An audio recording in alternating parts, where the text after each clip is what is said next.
এবার steam on করে দেখি।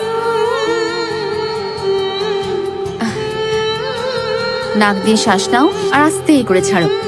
এটা তুমি রোজ করলে তোমার জন্য খুব ভালো। করবে তো? হ্যাঁ করব। যখন তুমি একা থাকবে তাহলে এই বাটনটা প্রেস করবে। আমি বাড়ির যেখানেই থাকি না কেন চলে আসবো, ঠিক আছে? ঠিক আছে। এবার তুমি ওপরে যাও আর এই দিয়ে সব ফলের নাম মুখস্থ করো। ততক্ষণ আমি কিছু কাজ সেরে নি, ওকে? হ্যাঁ। Good girl.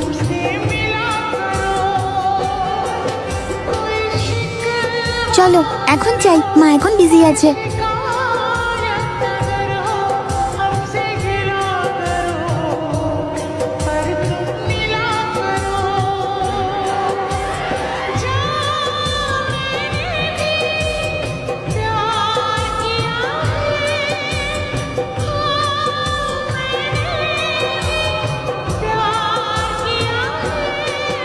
আরে হ্যালো, ম্যাডাম মুন্নি আবার বেরিয়ে যাওয়ার চেষ্টা করছে। কি?